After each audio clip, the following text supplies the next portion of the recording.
लेकर आई बड़ी अपडेट। भारत ने तैनात कर डाला खतरनाक रडार सिस्टम, देखते रह गए चीन और पाकिस्तान। दोस्तों आज के इस वीडियो में हम आपको रक्षा से जुड़ी जो खबर बताने वाले हैं, दरअसल वो इस साल के अंत की अब तक की सबसे बड़ी खबर होने वाली है। दोस्तों पीओके वापस लेने का जुनून भारत के दिलो दिमाग में बैठ गया है। इसीलिए तो चाहे भारत के होम मिनिस्टर हो, डिफेंस मिनिस्टर हो या फिर प्राइम मिनिस्टर, सभी पीओके वापस लेने की बात उन्हें मंच से कर रहे हैं। रक्षा विशेषज्ञों की माने तो पीओके वापस लेने में भारतीय वायुसेना का महत्वपूर्ण स्थान होगा। इसलिए तो शायद अब भारत अपनी आसमानी ताकत को बढ़ाने में कोई कसर नहीं छोड़ रहा है, चाहे रूस का फाइटर जेट हो, चीन का फाइटर जेट हो या फिर साउथ कोरिया का। आज भारत ने सभी को पीछे छोड़ दिया है। दोस्तों आज भारतीय सेना से संबंधित दो बड़ी खबर निकलकर सामने आई है, जिसमें पहली खबर भारतीय वायुसेना में शामिल होने वाले 114 फाइटर जेट से संबंधित है और दूसरी खबर एक ऐसे रडार की है जिसे चाहो तो एलओसी पर तैनात कर लो या फिर एलएसी पर, लेकिन यह एक बार में दोनों जगहों पर निगरानी कर सकता है। इसके अलावा एएमसीए की कई प्रकार की ताकतों के बारे में भी अहम जानकारी निकलकर सामने आई है। और जब एएमसीए की बात आए और ब्रिटेन की याद न आए, ऐसा हो नहीं सका, क्योंकि यह वही ब्रिटेन है जिसने एएमसीए के बारे में कहा था कि विमान को बनाने में भारत को दशकों लगने वाले हैं और तब तक दुनिया में कोई नया विमान आ जाएगा। लेकिन जैसे ही डीआरडीओ ने एएमसीए विमान पर मिली कामयाबी का समय समय पर जिक्र किया, वही ब्रिटेन अब एएमसीए की खूबियों को देखकर एएमसीए का सबसे बड़ा फैन बन चुका है। दरअसल दोस्तों अब एएमसीए को लेकर जो जानकारी निकल कर आई है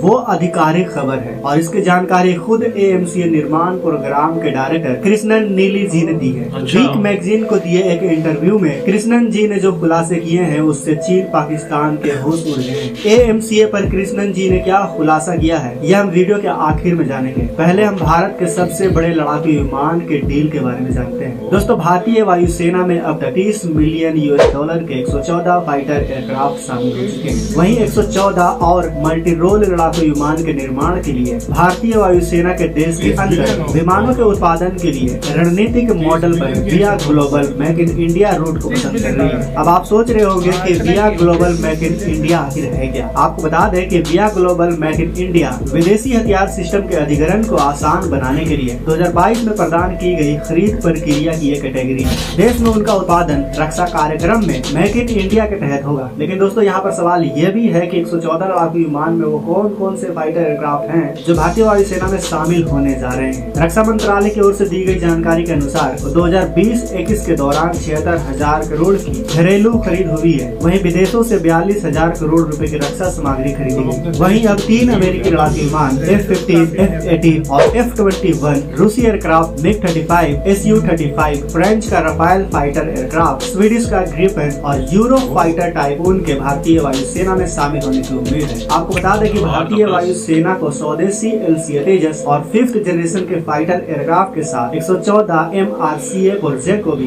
भारतीय वायुसेना की जरूरत है, ताकि उत्तरी और पश्चिमी दोनों विरोधियों पर बढ़त बनाया जा सके। दोस्तों रफाल और तेजस के बाद भारतीय वायुसेना में 114 फाइटर एयरक्राफ्ट के शामिल होने से चीन को काफी बड़ा झटका लगा, क्योंकि चीन अगर किसी देश से डरता है तो वो भारत है। ताजा खबरों की माने तो 2025 तक भारतीय वायुसेना में और 114 लड़ाकू विमान शामिल हो जाएंगे। हमारी एयरफोर्स सिर्फ इतने भर से नहीं रुकने जा रही। भारतीय वायुसेना चीन और पाकिस्तान के हवाई हमलों को रोकने के लिए अब तक के सबसे ताकतवर रडार सिस्टम को सीमा पर तैनात करने जा रही है। डीआरडीओ के अंदर काम करने वाली electronic and radar development establishment के द्वारा हाई पावर रडार यानी HPR का निर्माण किया जा रहा है, जिसकी तैनाती जल्द ही लद्दाख के क्षेत्र में होने वाली है। ये बहुत ही एडवांस सिस्टम से लैस ट्रैकिंग रडार सिस्टम है। छोटा हो या बड़ा, चाहे कैसा भी उल्टा वेपन हो, इसकी नजर से बच नहीं सका। ये 24 घंटे 360 डिग्री के कोण पे रोटेट करता है। इस रडार को जहाँ पर तैनात किया जाएगा वहाँ से यह 400 किलोमीटर के रेंज तक ट्रैक करने की क्षमता रखता है। इस रडार में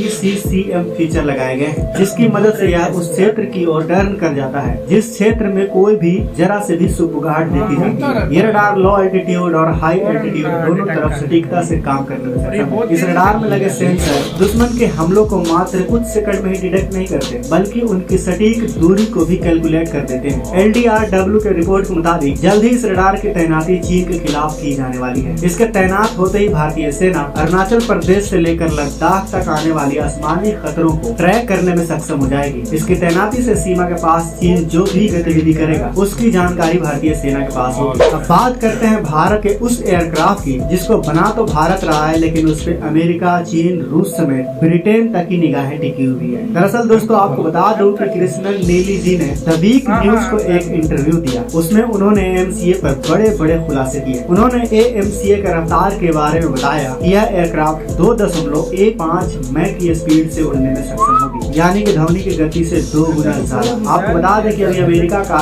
F-35 और F-22 रैप्टर को दुनिया का सबसे तेज उड़ने वाला एयरक्राफ्ट माना जाता है, लेकिन यह भी अब भारत के AMCA के आगे फेल होने वाला है, क्योंकि AMCA की रफ्तार अमेरिका के इन फाइटर जेट से कहीं ज्यादा है। दोस्तों ये बात तो AMCA एयरक्राफ्ट के स्पीड की थी, लेकिन दुनिया की निगाह तो AMCA के मारक क्षमता पर है। शुरुआत में इसकी मारक क्षमता रफाल विमान के मारक क्षमता से करीब करीब दोगुनी बनाने की थी, लेकिन अब प्रोग्राम डायरेक्टर ने बताया कि इसकी मारक क्षमता 1600 किलोमीटर की होगी, यानी इसकी मारक क्षमता रफाल विमान से 2.5 गुना ज्यादा होने वाली है। प्रोग्राम डायरेक्टर ने यह भी बताया कि AMCA का 2 वेरिएंट बनाया जाएगा, जिसे AMCA Mark 1 और AMCA Mark 2 के नाम से जाना जाएगा। AMCA में लगने वाले इक्विपमेंट 70% तक भारत के होंगे, जबकि AMCA Mark 2 में 90% सामान भारत का होगा। तो दोस्तों आज के इस वीडियो में बस इतना ही। सरहद पर दिन रात देश की रक्षा करने वाले सैनिकों के सम्मान के लिए कमेंट बॉक्स में